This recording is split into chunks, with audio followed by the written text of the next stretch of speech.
Karibu sana kwenye podcast ya Kenya One Term No Term Movement, KMWM. Hapa ndipo mahali ambapo tunachukua mawazo muhimu na tunayachambua kwa kina ili sote tuelewe. Leo, kazi yetu ni kubwa kidogo. Mbele yetu tuna dondoo kutoka kwa maandishi yenye uzito mkubwa, kitabu kiitwacho Deni la Mlima, Rigathi Gachagua na Gharama ya Imani. Lengo letu hapa ni kuelewa kiini cha hoja ya mwandishi. Anazungumzia ahadi za kisiasa, lakini si zile za kawaida, unajua? Anazungumzia ahadi inayogeuka kuwa deni, na jinsi deni hilo anavyodai mwandishi sasa linadai kulipwa. Ni kweli kabisa, na mwandishi anaanza kwa njia ya kipekee sana. Badala ya kurukia siasa moja kwa moja, anatumia sitiari, yaani lugha ya picha, ambayo inaamini wengi wataielewa. Anamwita Rigathi Gachagua muuzaji wa mwaka 2022. Muuzaji. Hilo ni neno lenye uzito Kubwa sana, na hakuuza sera za kilimo au mipango ya barabara. La, mwandishi anasema aliuza kitu kingine kabisa, usalama na imani. Alizungumza na eneo la Mlima Kenya kwa lugha yao, akitumia utambulisho wao wa pamoja na kuambia, kati ya hawa wawili, huyu ndiye salama, niaminini mimi. hapo sasa. Na hapo ndipo tunapoanza kuona jinsi ahadi hii ilivyokuwa tofauti. Mwandishi anakazia kwamba maneno ya Gachagua hayakuchukuliwa kama ushauri wa kisiasa tu, La hasha. yalisikika kama maagizo. Hasa. Na kwa nini? Kwa sababu alikuwa akiongea kama mmoja wao, mtu aliyemwamini. Matokeo yake, kama mwandishi anavyoeleza, yalikuwa ni kitendo cha kisiasa ambacho hakijawahi kushuhudiwa. Eneo zima la Mlima Kenya lilivunja utamaduni wake wa miaka mingi wa kumuunga mkono mwana wao, rais aliyekuwa madarakani, Uhuru Kenyatta. Na huo ndio msingi wenyewe wa deni analolizungumzia mwandishi. Ndio huo, haikuwa kura tu, lilikuwa agano. Agano. Neno zuri hilo. Walimpa Gachagua kura zao, uaminifu wao, na wakavuja uhusiano wa kihistoria kwa sharti moja tu, Kwamba upande aliowapeleka utawalinda na kulinda maslahi yao. hasa. Mwandishi anaita hili makubaliano thabiti. Kwa hiyo wakati tunazungumzia deni, hatuzungumzii pesa, tunazungumzia deni la imani. Walimwamini, na sasa kulingana na mwandishi wanadai malipo ya imani hiyo. Sawa. Kwa hivyo makubaliano yamefanywa, kura zimepigwa, ushindi umepatikana, kila kitu kinapaswa kuwa shwari, sivyo? Ndivyo unavyoweza kufikiri. Lakini hapa ndipo mwandishi anapobadilisha gia. Anaeleza jinsi hisia ya ushindi ilivyoanza kuyeyuka haraka na badala yake majuto yakaanza kuingia. Sasa ni nini hasa kilianza kutokea ambacho kilibadilisha mambo? Kulingana na maandishi haya, yule aliyeuzwa kama salama na tegemeo alianza kuonekana kama chanzo cha wasiwasi. Mwandishi anataja matukio ambayo yalianza kuwatia watu hofu. Kama yapi? Kurejea kwa vitisho vya kisiasa, watu kukamatwa kwa njia za kutatanisha, na hata hotuba za hadharani ambazo zilionekana kulilenga eneo la mlima moja kwa moja. Ghafla, wafuasi walianza kujiuliza maswali. Tuliambiwa tuko salama, lakini hii haionekani kama usalama. Na maswali haya, mwandishi anadai, yalimwendea kiongozi wao waliyewaongoza huko, Rigathi Gachagua. Hili linaibua swali muhimu sana ambalo mwandishi anauliza. Je, gharama ya imani katika siasa ni ipi? Ni rahisi kuahidi, lakini imani inapovunjika, unajua madhara yake si ya kufikirika. Ni halisi kabisa. Mwandishi anasema watu wanapoteza usalama, biashara zao zinayumba na wanaishi kwa hofu. Anasema deni hili la imani sasa liko juu ya mabega ya Gachagua. Sio swala la kihistoria tena. La, Ni mazungumzo yanayoendelea sasa hivi. makanisani, sokoni, Kwenye minongono ya familia. watu wanahisi walitoa kitu cha thamani na hawajapata walichoahidiwa. Kabisa.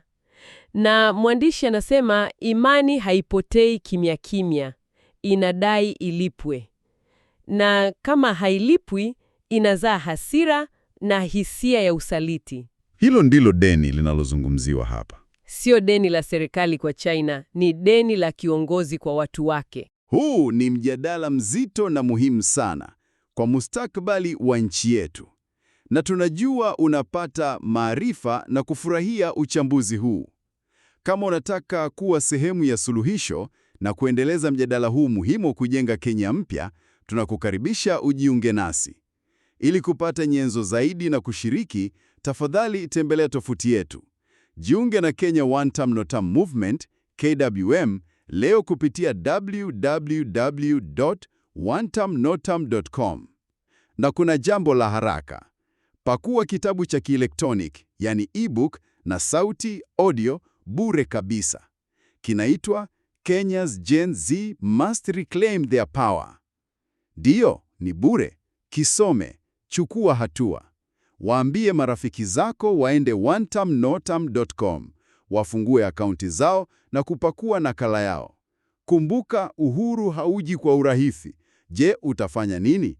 Pia unaweza kupata nyenzo nyingi zaidi za bure kwenye ukurasa wetu wa rasilimali http://beacons.ikk2025/ebooks. Nazungumzia nini hasa? Anatupeleka kwenye kumbukumbu chungu ya Kiambaa.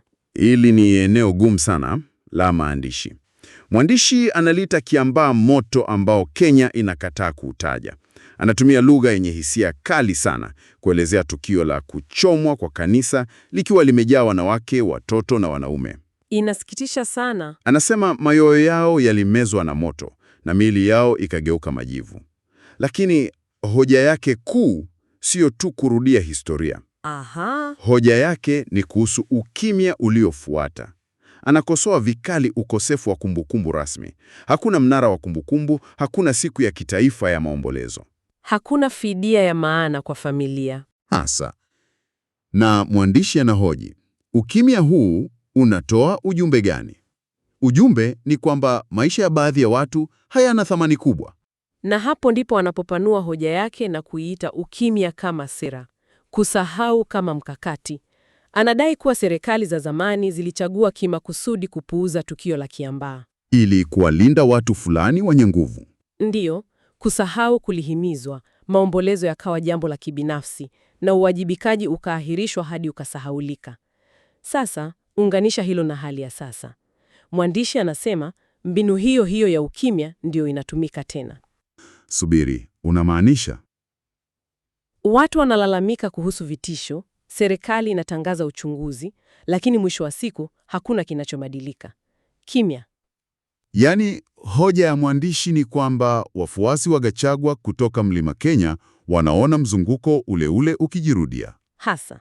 Wanaona ukimya uliotumika kufunika maumivu ya Kiambaa sasa unatumika kufunika wasiwasi wao wa sasa. Ndio hivyo.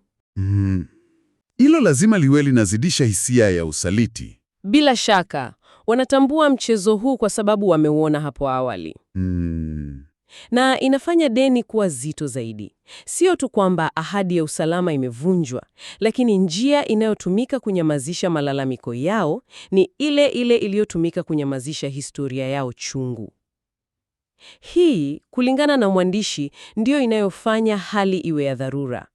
Watu hawawezi kusahau kwa sababu wanaona historia ikijirudia mbele ya macho yao. Basi, ikiwa hali ndio hii, mwandishi anapendekeza nini? Je, deni hili linawezaje kulipwa? Gachagua anapaswa kufanya nini kulingana na uchambuzi huu? Mwandishi yuko wazi kabisa kuhusu hili. Anasema deni hili linahitaji zaidi ya hotuba za siasa. Linahitaji hatua ya masahihisho. Hatua ya masahihisho? Ndiyo. Anasema Gachagua hawezi kujificha nyuma ya kisingizio cha uaminifu kwa kiongozi aliyemuuza kwao, wala hawezi kuambia watu wasubiri hadi uchaguzi wa 2027. Kwa nini? Muda ni sasa. Hasa, hoja ni kwamba kila siku inayopita na watu wanaishi kwa hofu na vitisho, deni linaongezeka na ukimya wake unatafsiriwa kama usaliti. Maandishi anasema wazi, eneo la mlima halikumchagua ili akae kimya, walimwamini ili apigane kwa ajili yao. Hii ndiyo maana mwandishi anatumia maneno jumuiya iliyozingirwa na saa inayoyoma kuelekea 2027. Anachora picha ya watu wanaohisi wamezingirwa na saa ya kisiasa inasonga mbele kwa kasi. Ni picha ya kutisha kidogo. Kabisa. Anasema hofu imerejea kupitia mikutano ya kisiasa kuvurugwa, viongozi wao kutishiwa, na anaonya kuwa wazo la mtu mmoja kuweza kuitisha jamii nzima bila kuwajibishwa sio hatari kwa jamii hiyo tu, Ni hatari kwa taifa zima. ndiyo. inageuza demokrasia kuwa mtego na uraia kuwa jambo la hatari. Na hapa ndipo mwandishi anapofikia hitimisho lake kuu. Suluhisho pekee, anasema, ni uwajibikaji ndiyo njia pekee ya kutoka. Anasisitiza kwamba Kenya haiwezi kuendelea kuishi kwa kukana ukweli na eneo la mlima haliwezi kuishi kwa hofu. Uwajibikaji. Anasema unapaswa kuanza na ukweli kusemwa waziwazi bila uoga wa kupoteza vyeo au upendeleo. Anamalizia kwa kusema kuwa Gachagua bado ana fursa ya kuchukua hatua. Lakini muda huo unayoyoma haraka. Historia, anasema, haitakubali visingizio na jamii haisahau usaliti kwa urahisi. Maneno ya mwisho ya mwandishi ni ya nguvu sana. Anasema, deni bado halijalipwa, saa inaendelea kusonga, hukumu itakuja. Ni hitimisho zito linaloacha maswali mengi. Bila shaka, na inaonyesha kuwa swala hili sio la kupita tu, bali ni bomu linalosubiri kulipuka kama halitashughulikiwa kwa uwazi na ujasiri. Kwa muhtasari, basi uchambuzi huu wa maandishi ya Deni la Mlima unazunguka nguzo 4 kuu ambazo tumezijadili. Kwanza, nguvu ya imani katika siasa na jinsi inavyoweza kutumika. Pili, wazo la deni la kisiasa ambalo halilipwi kwa pesa bali kwa kutimiza ahadi. Tatu, uzito wa kumbukumbu za kihistoria kama kiambaa. Na jinsi ukimya unavyoweza kutumika kama silaha. Na mwisho, hitaji la dharura la uwajibikaji kutoka kwa viongozi. Tunatumai umepata mtazamo wa kina na umeelewa uzito wa hoja anayoijenga mwandishi.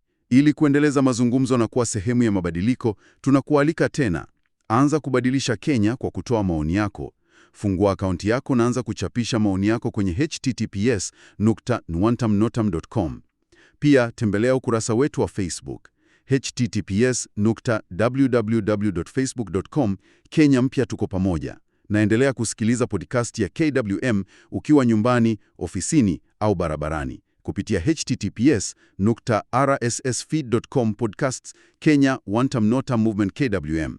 Jiunge na Kenya Wantam Notam Movement KWM leo www.wantamnotam.com. Na tunakuacha na swali hili la kutafakari ambalo linatokana moja kwa moja na maandishi haya. Mwandishi anahoji kuwa deni la kisiasa lazima lilipwe. Lakini natuacha na swali kwako wewe msikilizaji. Katika demokrasia kama yetu, deni la aina hii hukusanywa vipi hasa? Na ni nani anayeshikilia risiti ya mwisho? Ni kiongozi, ni mpiga kura au ni historia yenyewe?